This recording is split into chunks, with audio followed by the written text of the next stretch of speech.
because they are people who work every day on solutions for the greatest challenges facing our country. And Carlos Gimenez is with us, and Blake Moore, and Julie Fedorchik, and Gabe Evans. Beth Van Dyne may be joining us. I think she had a flight delay. But they've been out in their districts working very hard to help their constituents navigate through the chaos that's been created by the Democrat shutdown. And if you're keeping count, this is day 37. 37. It seems unbelievable to us that we've gone this long. It is officially and shamefully the longest shutdown in U.S. history. Republicans feel very helpless about the situation because, as we've noted, there is really nothing for us to negotiate. We sent them a clean CR, as you know, back in September 19th. We passed it out of the House. It feels like a lifetime ago. But that was a nonpartisan measure. It was 24 pages in length. It has no Republican priorities on it at all. It was merely the status quo to keep the lights on so that the members of Congress and the Republican and Democrat Party could work together to finish the government funding appropriations process. And the Democrats tried to turn that into a game. Now, we're going to give you the latest updates on that and where we think this is headed. But I just first want to address in a bit more detail the current state of our politics. It has been very interesting to us to see all the pundits trying to spin the results of the election on Tuesday. I just want to point out some simple facts here, and as usual, I try to be concise and give you the highlights here, but there's some things that we really need to point out. First, there were no surprises on Tuesday night, okay? You had blue states and blue cities that voted blue, to the alarm of no one, to the surprise of no one. That was what was expected. It just so happened that New York and New Jersey and Virginia were the states that were in the national spotlight on Tuesday. If the tables had been turned and if the calendar had been different and you had 3 red states, we'd have an entirely different narrative that you all would be writing about. Don't lose the simple facts. Second, the big headline that everyone is writing about appropriately is that the future of the Democrats was set in New York City. A 34-year-old Marxist is now the leader of the Democratic Party, and it is a very dangerous road for them to go down. I want to say this because a lot's been said about the Mamdani campaign. It is very easy to run and win as a socialist, right? All you do is promise everything to everyone for free. What a great message that is. Boy, that really resonates for people who don't study history. And while you're making all those promises, you hope that they never realize the trap that you're actually setting, the impossibility of fulfilling your fantastical claims and dreams, and the extreme danger and chaos that would result if you ever could. When you run as a socialist, you have to hope that they never understand that this will lead to the inevitable loss of their freedom, their opportunity, and their security, the loss of meritocracy and fairness in society, the loss of colorblindness, and the loss of emphasis on character, and the morality and the personal incentive and the common sense that we rely upon to keep a republic in operation. If you run as a socialist, you run on a big list of false claims, and you promise everything to everyone and you can't deliver, and if you were ever able to deliver, it will be to the great detriment of the very people that you lured in to vote for you. Third fact about the election on Tuesday night is that the Democrats, and you all are not writing about this, and you should be, you're not writing enough about it, the Democrats have now set themselves on a collision course in their own tent. If you look at Spanberger in Virginia and Sherrill in New Jersey, they tried to run as moderate pragmatists. That's how they self-described. But they will be no match for the coming communist wave taking over their party right now. The energy is on the side of the Marxists. Look no further than the top 2 Democrats here in Congress. We've noted this here every day. They had to bend the knee to the socialists. Hakeem Jeffries and Chuck Schumer are both from New York. The top Democrat leader in the House and the top Democrat leader in the Senate, they couldn't get around that. And so Hakeem had to ultimately embrace it. He had to give the full blessing to Mamdani and his agenda. And he co-owns it. And Chuck Schumer flirted with it. He pandered all along. He flirted with that open endorsement till the better end, even though Mamdani is an activist against Israel and an anti-Semite. Chuck Schumer is the highest-ranked Jewish official in America, and even he couldn't bring himself to disclaim that. And as we've noted here every day, the sole reason for the entire federal government being shut down now, the sole reason for all the American people suffering all this pain and hardship is because of the fear of political retribution from the far-left activists who run the Democrat Party. That is the motivation for the shutdown. It's never been about any policy issue at all. It was only so that they could show a fight and try to show that they're tough to this rising far-left activist base in the party. The old guard has been repudiated, and the radicals are taking over the Democratic Party. We have evidence now every day. Yesterday, Jared Golden announced he would not be running for re-election in the state of Maine. He's a moderate, and he has no place in his party anymore. And then this morning, you saw the headline. Former Speaker Nancy Pelosi has now announced her retirement this morning. That is a very important sign that I hope that you all will delve into. Even the famous San Francisco liberal is not far left enough for the neo-Marxists. We commend her for her services. We all do, everyone who serves in Congress, but there should be a lot written about that. Fourth point I just want to make in the aftermath of Tuesday is that off-year election results in isolated places are never indicative of the upcoming midterm election. Don't read too much into that. You shouldn't. If you do, you're going to miss it. The GOP is in excellent position to win big next year. And when I say I'm bullish about the midterms, we absolutely are, and there's a lot of reasons for that. This is not groundless optimism. It's based on facts. The reason we're in such a great position is because we are united. And while the Democrats engage in their emerging civil war, Republicans are going to continue to work and deliver for all the new voters that we brought into the party last fall in 2024. There was a true demographic shift in that election, as you know. Record number of Hispanic and Latino voters, Black and African American voters, Jewish voters, union workers, urban voters, young people. And while they say that there's this big swell of enthusiasm of young people based on what happened in New York City Tuesday night, I would give to you Exhibit A on our side. Maybe you're not noticing, but the Turning Point events at college campuses all around the country are setting records for attendance. You have hundreds of thousands of new young people weekly coming into the movement that are enthusiastic, young conservatives who are looking for truth, who believe in America's founding principles, and who want to be engaged. And they will be engaged in next year's midterms. The third reason is we got a very favorable map. You shouldn't miss this either. I was very bullish even before the current redistricting battles began. As we sit here today, there are 13 House Democrats sitting in districts that President Trump won. There's another 21 of them in districts he came within 5 points of winning. There's only three, conversely, there's only 3 House Republicans sitting in districts that Kamala Harris won. That's a lopsided map. And after redistricting, we think we'll net a few more seats, handful, maybe 6 to 8. We're in very good position to make history and grow this majority. And finally, I'll just leave you with this. The reason we're so enthusiastic about running next year is we have a real record to run on. Mondami and Democrats want to talk about affordability. We love that subject. We love it. Look at the facts. I brought some this morning. It's the Republicans who are working every day to make life more affordable for working families. And it's not a talking point for us. We are delivering. After 4 long years of skyrocketing prices under the Biden administration, we had to take over. You don't flip a switch and reverse that overnight. It takes a while to work those policies out of the system and to get the new ones in. President Trump and Republicans are delivering results for the American people that they can see and feel. To date, we've seen core inflation is nearing its lowest level in 4 years. Gas prices have fallen to a 4-year low. Prices for everyday goods continue to decline, and blue-collar workers are seeing the largest increase in wage growth in nearly 6 decades. That's the result of our policies. In Congress, House Republicans are working hand in hand with President Trump to advance his affordability agenda. It is President Trump who ran on that. It's President Trump who's delivering on that. And we are all partners in that new effort to make America great again. It begins with the economy, and we know that. We're laser focused on making a difference in the lives of hardworking American families. Here's another demonstration, the Working Families Tax Cut. It is aptly named. It's the largest tax cut in U.S. history for working and middle-class Americans. You got Bernie Sanders running around, they're talking about the billionaires. It's not this. That's the opposite of the truth. Look at the facts. That bill was written for lower and middle-class earners, and they are the ones that will feel the positive effects going into next year. We included in that, as you know, no tax on tips, no tax on overtime, real tax relief for seniors.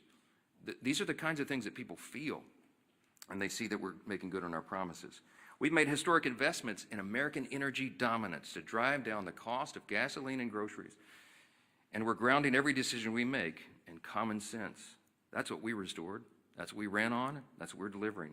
A return to common sense, not the woke progressive nonsense that they delivered for 4 years, not the spending like drunken sailors that drove cost up for everything with inflation.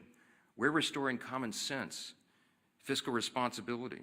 We're good stewards of taxpayer dollars, and we're refusing to cave right now, today, to the Democrats' wild demand to spend $1.5 trillion in new spending. That is taxpayer dollars, that's your money, that they want to spend to reopen the government. That's their counterproposal. That's why we're not having a negotiation with them. It's ridiculous. Included in the $1.5 trillion that they want to spend is $200 billion, almost $200 billion, to restore health care benefits to illegal aliens. That is taxpayer money that they want to spend for that. They want to send billions of dollars back overseas for social programs in foreign countries. We're not doing that. They want to give $500 million back to the Corporation for Public Broadcasting to prop up left-leaning news organizations. We're not doing that. And by the way, in the middle of all this, they want to cut $50 billion from the Rural Hospital Fund. They can't tell you they care about health care since they put that in their proposal. We're grounding every decision in common sense, and Democrats had their chance. When they controlled Washington, look at the history, don't forget it. This was just a year ago. You know what we inherited? They left us with a 40-year high inflation, higher taxes and energy prices, and massive instability around the world. And what did they do in June of this year? This is the most recent history no one can forget. They voted against no tax on tips. They voted against no taxes on Social Security. They voted against a larger child tax credit. The Democrats in the House and Senate voted against lower energy prices, against more American manufacturing and jobs, and against lowering health care premiums by 12%. That provision, the cost sharing reduction provision, was in the House version of the Working Families Tax Cut, the big beautiful bill. We sent it over to the Senate, and they worked to strike it out of the bill. Ask the Senate Democrats about that. Right now, they've created another mess. They've created a mess for America with this pointless government shutdown. The Democrats will tell you that they're feeling emboldened. They're feeling emboldened because they had a few blue state election results. It does not change the fact that they have walked their party off a cliff with no parachute and no path forward. The reason we're stuck right now is because of one simple fact. If they vote to reopen the government, the Senate Democrats are afraid that the radicals in their party will say that they caved. They're afraid of the retribution that will come from that. But if they keep the government shut down, they know very well, as we all do, that millions of Americans will continue to suffer as essential services remain unfunded and paychecks to federal workers continue to stay stalled. So our question for Democrats this morning is this: which constituency matters more? The loud radicals in your party or the hardworking American people? I can tell you which side the Republicans are on. 15 times we voted for the hardworking American people. And 15 times so far, the Democrats in Congress have voted for the radicals in their party. It is unconscionable to us that they've allowed it to go on this long. And at some point, all you can do is pray that common sense prevails. And that's what I've been doing a lot of. We hope and pray that there are still Democrats out there. There's just a handful. We need 5 more votes. 5 centrist, common sense Democrats in the Senate to come to those senses and do the right thing. It's time for them to put their country first. I'm delighted to introduce the next speaker, and he's a congressman from Miami. He's a former mayor of the county down there, and he's been in charge. He served as a police officer, but he was the chief of the fire department down there. I mean, the guy's resume is longer than almost anybody in Congress, and as a son of a firefighter, I always take personal delight in reminding everybody he's the only career firefighter paramedic in Congress. He's doing a great job, and he serves as vice chairman of the Republican Governance Group, one of our largest and most active caucuses I mentioned, and we're truly grateful to have him here to discuss some of these consequences of the government shutdown. Glad to have you. Carlos, come on up. Thank you. Thank you, Thank you, Mr. Speaker. And if you indulge me, I think you brought me up here to talk about the shutdown, but I will stray a little bit. I'm the only Cuban-born member of Congress. That means I was born in Cuba. I was not born here in the United States. I didn't speak a word of English until I got here. I was 7 years old. And the reason I'm here is that my parents brought me here seeking freedom freedom from communism, freedom from a Marxist regime. And so I can tell you that I know a communist and a Marxist when I see one. They may call themselves socialists, they may call themselves a democratic socialist, but make no mistake, Mondami in New York, he's a Marxist. And the thing that bothers me is he's very proud to say, well, I'm young, I'm this, I'm that, I'm Muslim. Hey, I understand you can be proud of that. But then, if you're so proud, don't call yourself a democratic socialist. You are a Marxist. Go ahead. Tell people exactly who you are. He couldn't, and he can't because he knew he wouldn't get elected. But I hope that the people of New York do not suffer the same consequences that my homeland of Cuba has suffered. Castro and the Castro regime destroyed my homeland. They can't even keep the lights on. They don't have food, they don't have medicine, they can't keep the lights on. It's a total disaster of an island, a beautiful island that actually had the second highest standard of living in the Western Hemisphere when the regime took over. And so one of the reasons I'm in Congress, the primary reason I'm in Congress, is that I want to make sure that my children and grandchildren never suffer the same fate that my parents did, having to leave their country and bring us to a new country with about $10 in their pocket. Now, that's what makes this country great. My parents came here with 10 bucks in their pocket and a watch. By the way, I still have that watch. All right. And here I am. Their son was a firefighter. He was a city manager. He was a county commissioner, county mayor of the largest county in the state of Florida, and now a member of Congress. I don't think there's too many countries that you can say that can happen. That's why I love this country. That's why I will fight for this country. And again, I know a Marxist when I see one. And it's unfortunate that the Democrat Party is heading that way, which means we just have to fight that much harder. Here to talk about the shutdown. And so, I'm Congressman Carlos Gimenez again. I represent the state of Florida, Miami, and the Keys. Today I'm standing in for my friend, RG2 Chairman David Valadeo of California, with one clear message, and I want to thank also the other members of RG2 that are here. The Republican Governance Group focus has always been about governing responsibly. RG2 is committed to putting results ahead of rhetoric, keeping the government functioning, and finding practical, common sense solutions that improve the lives of the American people. That's what we're here to do. And that means that we do what's right, even when it's hard. Yes, we're here on day 37 of the Democrat government shutdown, and with each passing day, more Americans are feeling the impact. The effects in my hometown or in my state. In my home state of Florida, 155,000 federal employees have not received their paychecks. Close to 2 million Floridians who rely on SNAP, including more than 1 million children, will not be getting their benefits. My colleagues on the other side insist we have chosen, my colleagues on the other side of the aisle have chosen politics over food security for millions of Americans.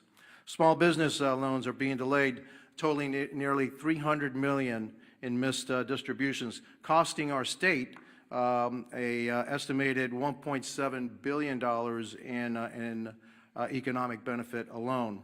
Starting Friday, 10% of the American airspace is going to be reduced because of the shutdowns ahead of the busy holiday season. More than 3,500 flights will either be delayed or canceled altogether. That's true effect of this shutdown. Let me be clear, holding the government hostage is not a responsible way to negotiate policy. On September 19th, the House of Representatives voted to extend government funding to keep the government open. And as the Speaker said, with a clean CR. There were no riders in it. There's no policy differences. It's actually a Biden budget, right?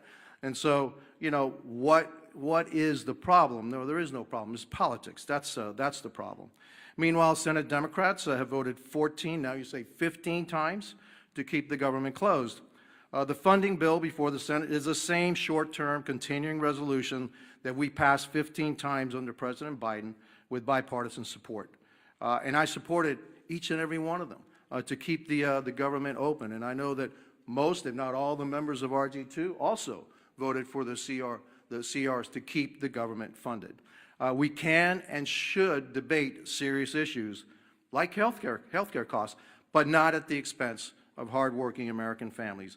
I urge my Senate Democrat colleagues to pass the continuing resolution so that we can reopen the government and return to the table to negotiate real solutions. History shows that when Congress works together, we can find solutions without inflicting pain on the American people. I urge Senate Democrats again to reopen the government, end the suffering, and then join us in crafting meaningful bipartisan policy meant to improve the lives of everyday Americans. That's how we govern responsibly, and that's how we serve the American people. And I want to thank you for giving me the opportunity, and I guess now I want to turn the dais over to our Majority Leader, Steve Scalise. Well, thank you, Carlos. And what an honor it is to follow my dear friend Carlos Gimenez, who really is the epitome of the American dream. You know, when you hear stories like his, sad stories, the root of it, having to flee your home country because Cuba fell to Marxism, to communism. But luckily, for people like Carlos, all around the world, there's one place that they can look to if they want a North Star.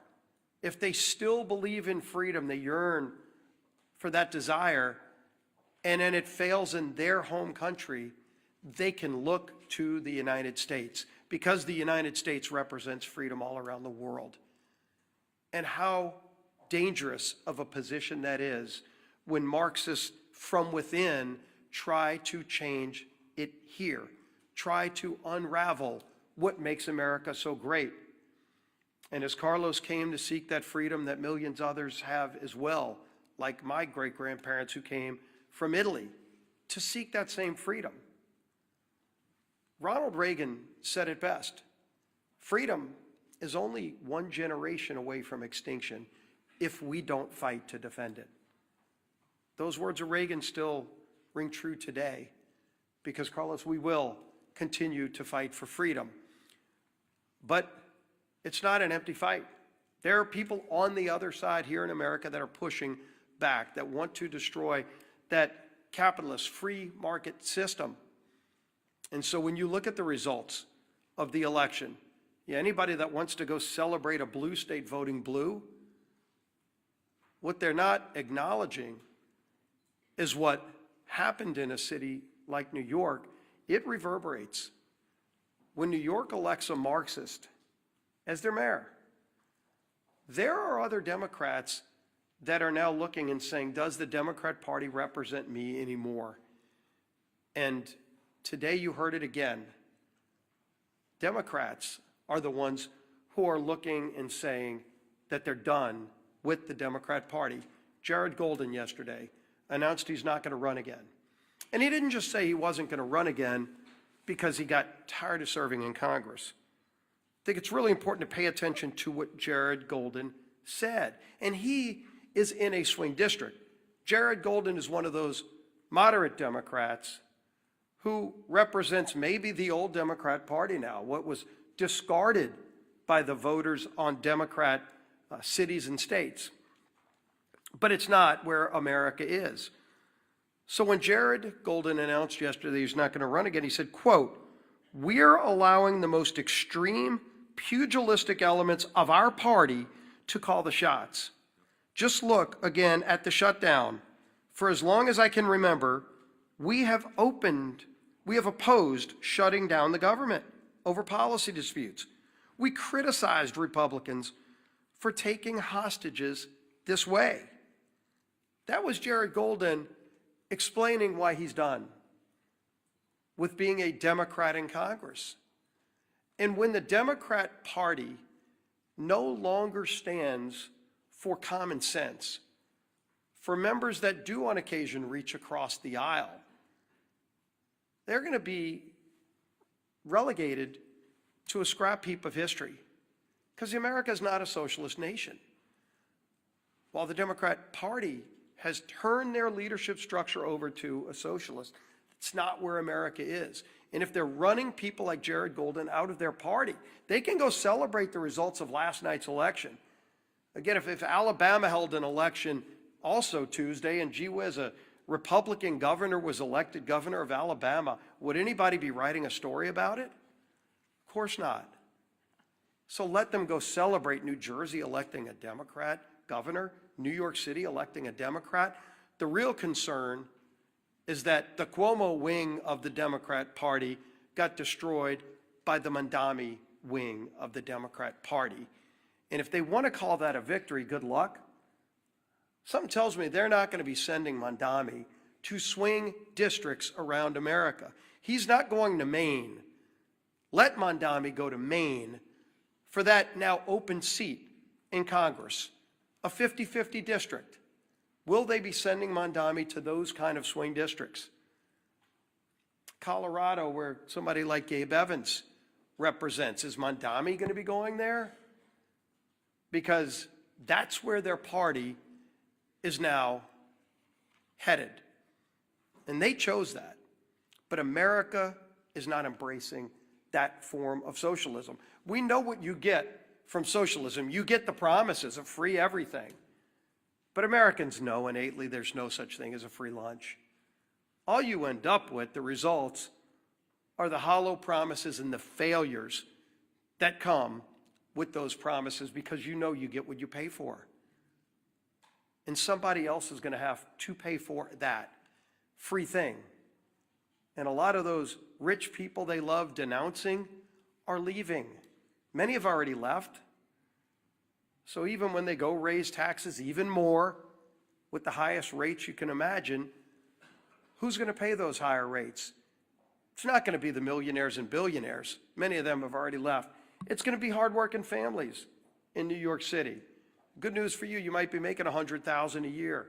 By the way, a police officer married to a school teacher makes more than that in New York City. They're going to be the quote-unquote rich who get the higher taxes and the free buses and the grocery stores that are run by the government with empty shelves and expired food. That's what they're going to get. But the rest of America is not going to have it.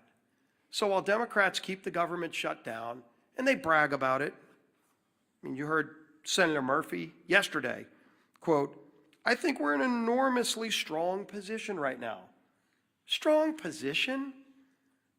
What's so strong about taking food out of the mouths of 42 American families? What is strong about that, Senator? Sure, you can vote again today to keep the government shut down, but there's nothing strong about denying food to people who are low income and who can't afford it. That's a weak place to be. But that's what they're bragging about. When, as we saw, the Transportation Secretary yesterday said 10% of flights are going to have to be cut back because we don't have enough air traffic controllers because Democrats chose not to pay them. And so people are getting ready to go travel to see their family, hopefully, for Thanksgiving. But they're not going to be able to get that flight. They're going to have to leave a day or two earlier to drive. Maybe they won't be able to fly. But don't worry. Some Democrat senator thinks he's in a stronger position because he's now leveraged Americans as pawns in some game. That's what they think this is. It's disgusting. And the American people are catching on. And so while Democrats applaud socialism being the new wave of their party, the few common sense Democrats left in their party are leaving, running for the exits. Well, you might be able to leave New York City and go to Florida or Texas or somewhere else, but if they destroy America, there's nowhere else to go. That's why we're going to fight for freedom every single day, and their approach to Marxism, socialism, whatever you want to call it, will not prevail in America.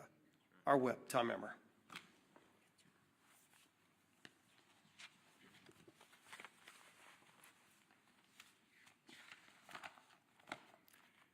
It's day 37 of the Democrat government shutdown, and one thing has become clearer, more clear now than ever. The Democrat Party of today is not your grandparents' Democrat Party.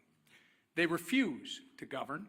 They resort to hostage-taking when they don't get their way. They routinely put politics before people. And now they have made communists and assassination fantasizers the pillars of their party. Democrats claim they want to make life more affordable for hardworking Americans, but every time that they've had the majorities in Congress and a Democrat president in the White House, they've done the exact opposite. Take the American Rescue Plan under Joe Biden, for example, which was later deemed by economic experts as the, quote, original sin that led to double-digit inflation. Or look at the Affordable Care Act, which is so unaffordable, they have to pay people to use it. The Democrats have no moral high ground to stand on when it comes to good governance. They don't know what it is. And when they claim that they're fighting for you, do not believe them. Because if this shutdown has taught us anything, it's that the Democrats will willingly inflict pain on the American people if they think it gives them political leverage. Their kamikaze politicians and their constituents deserve better. In stark contrast, however, Republicans have done our jobs. We passed a nonpartisan government funding bill out of the House over a month ago. All we need, as the Speaker said earlier, is just 5 Democrats in the Senate to grow a spine, stand up to the radicals in their party, and join us in getting our clean CR to the President's desk. Enough is enough. It's past time for Democrats to end the political games and reopen the government for the people they were elected to serve. Our conference chair, Lisa McClain. Thank you. Well, good morning, everybody. Again, here we are. Yesterday, Americans woke up to an unthinkable reality. And Carlos touched on it earlier. A communist was elected mayor in America's largest city. How did this happen? Ask yourself, how did this happen? It happened because a small socialist portion of this country took control of the Democrat Party. A party that is now apparently united behind a socialist agenda. And slogans always seem to start with the same word: free. Free food, free rent, free buses, right? I feel like I'm at an Oprah Winfrey show. You get a car and you get a car. Well, this isn't the Oprah Winfrey show. And like many of you, my parents taught me a really good lesson when I was young. Nothing is free. Everything comes with a cost. Absolutely nothing is free. We all learned that. Look no further than the Democrats' disastrous shutdown plan. They want to give free health care to illegals. Come to our country. We'll give you, illegally, mind you, we'll give you free health care on the backs of hard-working Americans. And in demanding that, they're asking for $1.5 trillion in wasteful spending and a painful shutdown. A shutdown that has denied food assistance to 42 million American families. 42 million American families. A shutdown that has forced law enforcement to work without pay. But don't worry, I'm sure those law enforcement agents can go and get free food from their local grocery store, and somebody will pay their free rent, right? Yeah, I live in reality, not fantasy. The Democrats want to jeopardize our national security. And now, flights have been reduced by 10% at 40 of our major airports. I think air traffic, like when you get on a plane, what's next? Like your plane rides are going to be free too? I mean, why stop at food and buses? Let's just give everything free. It doesn't work like that, people. Nothing's free. Somebody is paying. And who pays? Anybody want to guess who pays? Hardworking taxpayers, American taxpayers. That's who pay. Nothing's free, right? Nothing is free. Look at your Republican leaders. Just compare and contrast. That's why we voted more than a month ago to actually fund the government. That's why we've been working in our districts to help those that are suffering. And that's why we are delivering real results that drive down gas prices and drive down mortgage rates and drive down the price of eggs. No one's reporting on the price of eggs anymore, right? Now, not for illegals, not for radicals, and not for communists who despise this country, but for the men and women who love America, like Carlos and his family who came over. And let's keep it that way, and let's make sure that we keep America strong every day. So to the Democrats, let me be clear. Republicans will still be there when your communist lawmakers aren't. And when your communist kingmakers finally give you permission to put Americans first again, Republicans will still be here.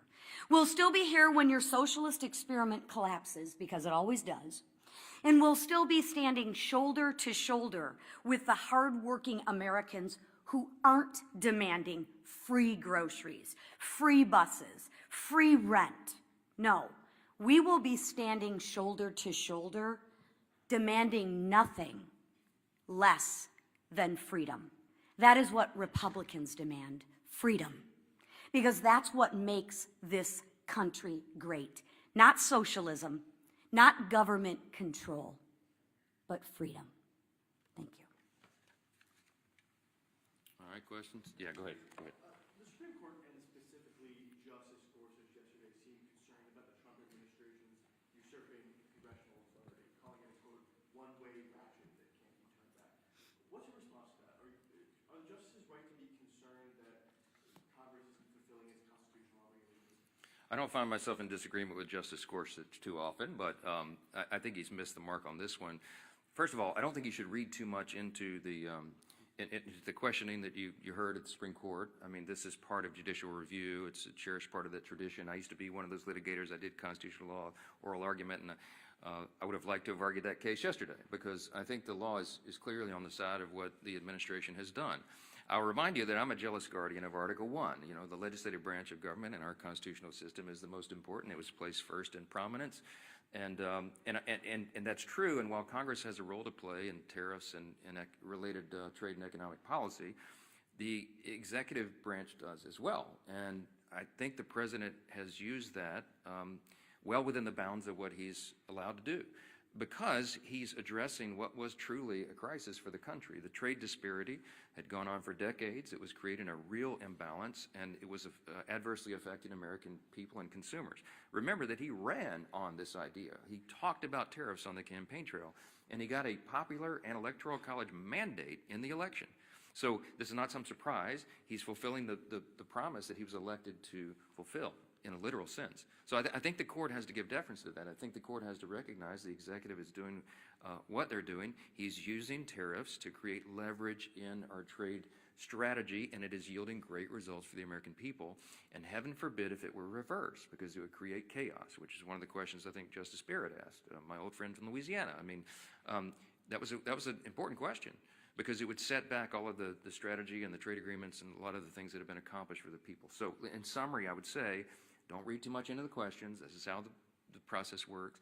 I'm sure the court will look at this very carefully and deliberately, as they do, and I expect that we'll have a majority of the court that says that this administration is doing what they have the legal authority to do. If I felt like the executive branch had overstepped its bounds on trade or on the tariffs or something, I would have stepped in. I mean, that's my job as the Speaker of the House over the legislative branch. I would have done it in my own way, to be candid. I would have gone to the president privately and said, hey, sir, enough. I think you're overstepped the bounds. Let's try to figure that out. I wouldn't have publicly had a big spat with him, because it wouldn't have been necessary. But that conversation didn't happen, because I believe that what he's done is well within the bounds. And so we'll see what the court does. Yes. Thanks, Mr. Speaker. Leader Thune has said on a number of occasions that in exchange for reopening the government, he will promise Democrats a vote on ACA subsidies by a date certain. Will you do the same now? He promised it a long time ago, and he was rebuffed. I mean, that's not what this is about. I mean, they've demonstrated over and over and over. Somebody said this is the Seinfeld shutdown. It's about nothing. If you brought in 100 Senate and House Democrats right now and said, what is it about? They wouldn't even give you the same answer. They don't even know. They filed a counter proposal that's $1.5 trillion in new spending with all the crazy abuses that I listed earlier today. That's still sitting out there. That's the counter proposal. Then they tried to say it was about health care. That was never the issue for the September 30th fiscal cliff. That was always a December issue. We always knew, everybody in the building knew, we were going to have to wrestle through that and come to a consensus on a solution on the COVID-era Obamacare subsidies in October, November, December. And ironically, they're eating up all the clock where that would have been done. It's not about any of this. It's about politics, as we explained earlier. They are more afraid of the radical activists who are running the Democratic Party right now than they are of starving families, having families go hungry and having federal workers go without paychecks. That's just a simple fact. So yes, Leader Thune has been over backwards. He's offered them a vote. You know what they told him in response? No, we need you to guarantee the outcome of that vote. Well, that's ridiculous. That can't be done. The House is funded from the Senate. Will you assure the House members that they'll get a vote, House Democrats, that they'll get a vote on ACA subsidies by a date certain? No, because we did our job, and I'm not part of the negotiation. The House did its job on September 19th. I'm not promising anybody anything. I'm going to let this process play out. I'll tell you what they wanted. I'll tell you what Schumer and Jeffries wanted. In fact, Chuck Schumer said it publicly and decried that Thune and I would not go in a back room with them and make a four corners agreement on Obamacare subsidies. And I said, there's no way. That it was never possible or appropriate for that to be handled on a CR, on a short-term stopgap funding measure. And he knows that. And we're not doing that anymore. We're not taking four corners, four leaders in a back room and making a deal and hoisting it upon the people. I'm not going to be a part of that. Chuck Schumer is part of the old way this was done, and that's part of the reason why people have such a lack of trust in Congress. We need to be transparent, open. We need to do it through the process. We need to involve and engage all of our caucuses and all of our members in this discussion. Healthcare is very complicated. It is very complex, and it is not something four people can go in a smoke-filled room in the back and make a deal on. I reject it. Yes. Speaker, the president yesterday said that Republicans were getting controlled for the shutdown. Is it helpful to have them talking like this when it's actually emboldening Democrats not to pay? Look, I've spoken with the president about it. I reminded him, as I said this morning, this was not a surprise to us. I mean, blue states elected blue leaders. I mean, yeah, so what? I mean, it would have been a huge headline if we could have had an upset there, but that was to be expected. As Leader Scalise said, I mean, you know, if the three big elections yesterday would have been in, you know, Louisiana, Alabama, and Texas, you'd have a totally different narrative, right? Or name any red state. It just so happened that those were the blue states. That was the blue outcomes. That's what everybody expected. I don't read too much into that. Yes, front row. Morning. Two questions. One, about the shutdown, you said 48-hour notice for the House to return. Does that include this weekend? And then a question for you and for Chairwoman McClain. Egg prices are no longer in the headlines, but food prices themselves have still been going up. Grocery prices are still going up.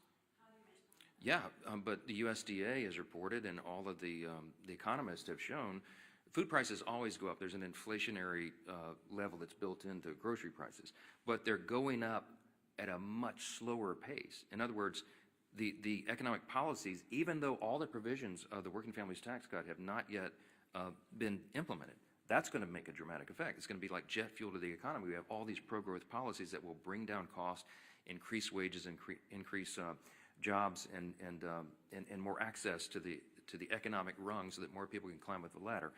But in the meantime, even the fact that we have made these positive steps and momentum, grocery prices are rising at their slowest level in many years. You should look into that. So, I mean, that is an exhibit C, and the argument that it's Republican policies that are the only thing that's going to bring that down. The reason that your grocery prices are so high, it's multifaceted. But it's because we had 4 years of Bidenomics. Remember when they tried to tell you that Bidenomics was so good for you and your family, and everybody went, what are you talking about? That's part of the reason we shellacked them in the election last fall, because they were trying to sell you a bill of goods that wasn't true.